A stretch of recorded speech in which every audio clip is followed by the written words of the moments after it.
श्रीरामनवमी निमित्तानं नाशिकच्या तपोवनात सुद्धा मोठी गर्दी झाली आणि 70 फूट मूर्तीसमोर नतमस्तक होण्यासाठी भाविकांनी पहाटेपासूनच या ठिकाणी रांगा लावलेल्या आहेत। रामायण काळामध्ये प्रभू श्रीरामानं नाशिकच्या दंडकारण्यामध्ये आपला वनवास भोगला होता आणि ज्या तपोवनात ते राहिले होते त्याच तपोवनामध्ये 70 फूट उंच अशी ही श्रीरामाची मूर्ती उभारण्यात आलेली आहे आणि आज रामनवमी निमित्तानं या मूर्तीचं दर्शन घेण्यासाठी हजारो भाविक या ठिकाणी गर्दी करताना दिसून येतात।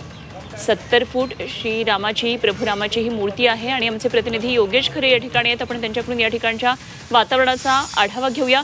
योगेश, 70 फूट श्री प्रभू रामाची ही मूर्ती आहे, अत्यंत भव्य दिव्य मूर्तीसमोर नतमस्तक होण्यासाठी देशभरातून भाविक आलेले दिसतात, मोठी गर्दी आहे, काय नेमकं सगळं वातावरण आहे?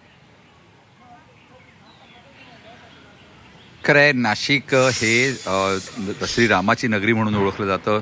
नाशिकमध्ये तपोवन आणि पंचवटी परिसरामध्ये ज्यावेळेस श्रीराम वनवासात होते त्या काळामध्ये त्यांनी या ठिकाणी आपला वनवास भोगला होता आणि त्यामुळे मोठ्या प्रमाणात भाविक जे आहेत आज श्रीरामनवमीच्या निमित्तानं वेगवेगळ्या आठवणींना उजाळा देत आहेत। त्या श्रीरामांनी ज्या ज्या ठिकाणी निवास केला होता, तपोवनात असेल, पंचवटी काळाराम मंदिराचा परिसर असेल, सीता गुफा असेल, या सर्व ठिकाणी त्या भेटी देताना दिसत आहेत। आपण आहोत तपोवनामध्ये।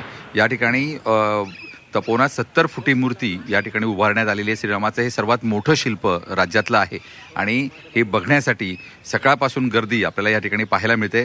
अनेक भाविक काळारामाचं दर्शन घेऊन तपोवनात येताना या ठिकाणी दिसत आहेत, त्यामुळे एक वेगळं असं पर्यटन स्थळ सुद्धा नाशिककरांना या निमित्तानं मिळालेलं आहे आणि नतमस्तक होण्यासाठी, काळारामाला नतमस्तक झाल्यानंतर या ठिकाणी नतमस्तक होण्यासाठी अनेक भाविक इथे येत आहेत।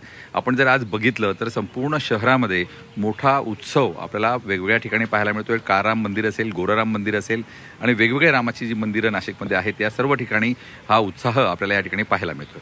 अगदी धन्यवाद योगेश दिलेल्या या सगळ्या सविस्तर माहितीसाठी आणि या वेळोवेळी आपण चर्चा करूया।